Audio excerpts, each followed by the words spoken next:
வேத புரட்டனுக்கு நியாயத்திற்கு வரப்போகிறது. இயேசு நாமம் தப்பு இல்ல, இயேசு நாமத்துல பிசாசு துரத்துறோம். இயேசு நாமம் தப்பு இல்ல, ஆனா இயேசு நாமத்துல ஞானசானம் கொடுக்கிற தப்பு. பைபிள் சொல்லுது பிதா குமாரன் பரிசுத்த ஆவி நாமத்துல ஞானசானம் கொடு. நான் வைத்திருக்கிற வேதாகமத்திலே கிறிஸ்தவத்திலே நடனம் ஆடுகிறதுக்கு இடமில்லை. ஆவியில் நிரம்பி நாம் ஆராதிக்கும் போது என் சரீரம் நடுங்கலாம், என் கை கால் உதறலாம், தவறல்ல. சட்ட கருப்பு, கையில வச்சிருக்க மைக்கு கருப்பு, அங்க இருக்கிற பின்னால இருக்க ஸ்டேஜ் கருப்பு, எல்லாம் லைட் பளிச்சு பளிச்சுன்னு போட்டுட்டு புகை கிளப்புறாங்க. இந்த கள்ளப்பைகள் தெரியும் நம்ம ஆராதனையில மகிமை வராது, ஆனா இவன் ஸ்மோக்கிங் மிஷின் வச்சு புகை கிளப்பிட்டு இருக்கான். வேத புரட்டன் செழிப்பு தவறல்ல. இவன் கிறிஸ்தவம் தரித்திரத்தின் மார்க்கம் அல்ல, சாபத்தின் மார்க்கம் அல்ல.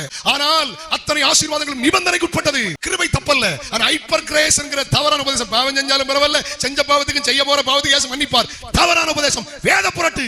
உன்னை அவர் நியாயந்திருப்பார், இதை கேட்கிறவரை அவர் நியாயந்திருப்பார். தோதர் யெகோவா தப்பு இல்ல, பைபிள் யெகோவான்னு போட்டுருக்கு. ஆனா யெகோவா விட்னஸ் ஒரு கூட்டம் இருக்கு. வேத வசனத்தின்படி புதிய ஏற்பாட்டின்படி பார்த்தால் அவர்கள் வேத புரட்டர்கள். உண்டான மெய்தேவனாகிய இயேசுவை அறிக்கையிடாதவர்கள், அந்தி கிறிஸ்துவின் ஆவி உடையவர்கள். ஒரு கூட்டம் கட்டா நாங்க பந்தகோஸ் மாதிரி காட்டிடுவாங்க, அவங்க அந்நிய பாஷை பேச மாட்டாங்க. நாங்கள் தூய ஆவியானவரை விசுவாசிக்கிறோம். வேதம் சொல்லுது, பழைய ஏற்பாட்டில் புதிய ஏற்பாட்டில் சொல்லுது பரிசுத்த ஆவி அந்நிய பாஷை. பரிசுத்த ஆவி பெற்றதுக்கு அடையாளம் அந்நிய பாஷை. வேத புரட்டர்கள் கவனமாயிருங்கள், கடைசி காலத்தின் அடையாளம்.